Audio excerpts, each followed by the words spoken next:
Come on, stop trying to hit me and hit me.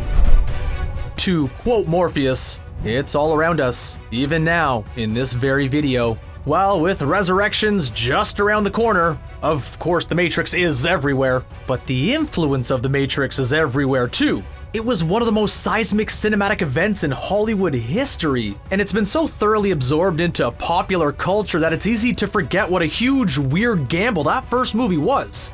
In this video, we're going to be looking at 10 of our favorite behind-the-scenes stories from The Matrix. Let's see how deep this rabbit hole goes. How many times have the infamous bullet time scenes from The Matrix been parodied at this point? Now, the Wachowski siblings are not the first filmmakers to use visuals like this. That honor probably goes to the Gap's khaki swing commercial, but the Matrix team certainly perfected it in a way that nobody had before. The Wachowskis effectively wanted to capture the time-warping properties of the comic book page in live action. Effects designer John Gaeta, who was tasked with realizing this dream, suggested arranging a bunch of still cameras on a track, taking sequential images microseconds apart. The rig that the team eventually used included an astounding 120 cameras, and the result was a watershed moment in movie visual effects. The CGI and visual trickery used in The Matrix is still impressive today, but the practical techniques the filmmakers used were just as notable. The brutal bathroom fight between Morpheus and Agent Smith remains a seriously visceral set piece, and a lot of that is because of the practical nature of the scene. The crawl space that the cast hid in was a real set, with the actors held in place using harnesses. And the bathroom, yeah, that was real too. In fact, the set was so cramped that it was difficult for the actors to pull off their moves. Not only that, but there was so much dust flying around that it aggravated Lawrence Fishburne's allergies. Poor guy was sneezing up a storm between every take. Can you imagine Morpheus sneezing? Go on, picture it. You can't, can you? Of course, it's not just the action scenes that blew our minds when we first watched The Matrix. The script is an intense philosophical stew, brimming with ideas about consciousness, reality, free will, and symbols of control. So that the actors could get into the right kind of headspace to make the movie, the Wachowskis recommended a bunch of books for them to read.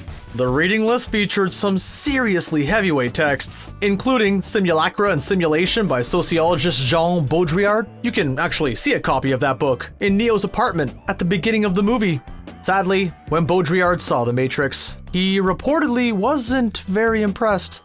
Well, we guess you can't please all the sociologists all the time.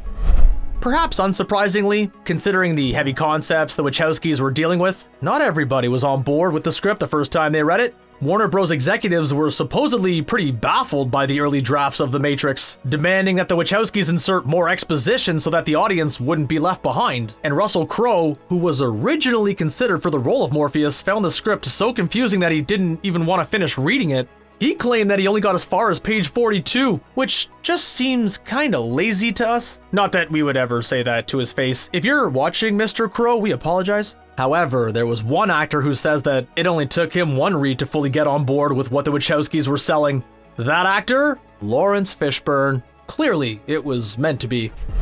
The Matrix was a pretty grueling shoot, especially for the actors who had to fight. These scenes required months of preparation, involving some of the most intense training ever required for a Hollywood movie. Hugo Weaving cracked a rib while shooting one fight scene, and Carrie-Anne Moss actually hid an ankle injury she sustained before filming began, as she didn't want to lose her chance to be in the movie. But arguably the bravest soldier on set was Keanu Reeves, who spent a big chunk of shooting in a neck brace following surgery for a herniated disc. The injury was so painful for the actor that the filmmakers had to adapt his fight scenes. You might notice that Keanu does far fewer kicks than a lot of the other actors in the movie. Did he complain though? Of course not. Guy is nothing if not a professional. There has been a lot of fascinating analysis of The Matrix as an allegory for the transgender experience, not least because both Wachowski siblings are transgender women. It's probably too big of a subject to get into here, but fascinatingly, the character of Switch was originally supposed to be a fairly direct representation of this theme. The Wachowskis' original intention was for Switch to be played by different actors, depending on whether they were in The Matrix or in the real world. A female actor for one, a male actor for the other. Unfortunately, the studio wasn't prepared to allow this, saying that it would be too confusing for audiences. It is a shame, because it would have been a pretty interesting approach to take, and it would have fit nicely with the idea of choosing your own identity, one of the movie's most prominent and powerful themes. It's impossible to think of The Matrix without thinking of Mr. Keanu Reeves. It's an iconic performance, making perfect use of Keanu's particular skills as an actor, and it arguably saved his career after a bunch of flops. But Keanu was not the first choice for Neo, and some of the other candidates suggest an intriguing road not taken. Can you imagine Brad Pitt as Neo? Whoa. That could have happened. Or Leonardo DiCaprio? Seriously, can you imagine Leonardo DiCaprio wearing that outfit, firing a minigun from a helicopter? It just doesn't compute. What's even more bizarre, the Fresh Prince himself, Will Smith, turned down the role of Neo, choosing to sign up for Wild Wild West instead. He has since said that he's glad he didn't do The Matrix because he thinks he would have ruined the movie. And sure, it would have been very strange. But more importantly, we would have missed out on the Wild Wild West tie-in single, which, by the way, is a legit banger. So looking back, everybody won.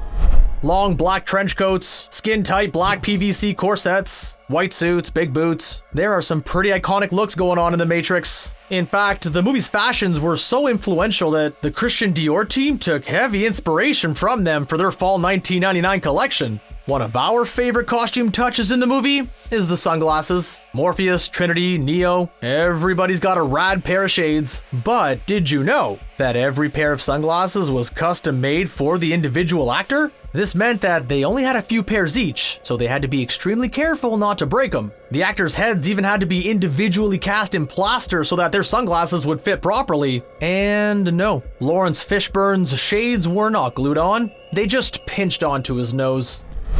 One of the first striking visuals we see in The Matrix, after those foreboding gray and green studio logos, is the iconic Matrix code raining down across the screen. It's become as instantly recognizable as the opening crawl for a Star Wars movie. But what if we told you that code is actually a bunch of sushi recipes? Oh yeah, that's right. The Wachowskis were unhappy with the first version of the code that had been designed for them, so they asked an Australian FX company to come up with something new. Designer Simon Whitley looked at his wife's Japanese cookery books for inspiration and ended up digitizing and animating several sushi recipes. We always thought there was something kinda fishy about that code. See what we did there? I saw it. We've all heard of life imitating art, but this last entry is a pretty crazy example. Remember the scene where Neo is distracted by the woman in the red dress? Morpheus is trying to teach him about the dangers posed by agents. If you let yourself get distracted, it could kill you. Well, that's a lesson that carries over into the real world. During the shooting of the Woman in Red scene, a crew member was so distracted by actress Fiona Johnson that he parked his car under a giant roller door. And of course, the door proceeded to crash down onto the roof of his car. Even worse, the embarrassed driver tried to drive away, scratching his vehicle all to hell. Shoulda listened to Morpheus, dude. Keanu Reeves has a reputation as one of the nicest guys in Hollywood, which always makes us feel warm inside. But did you know that he gave up a reported $75 million in residuals from the first Matrix and passed it on to the special effects team? What a guy.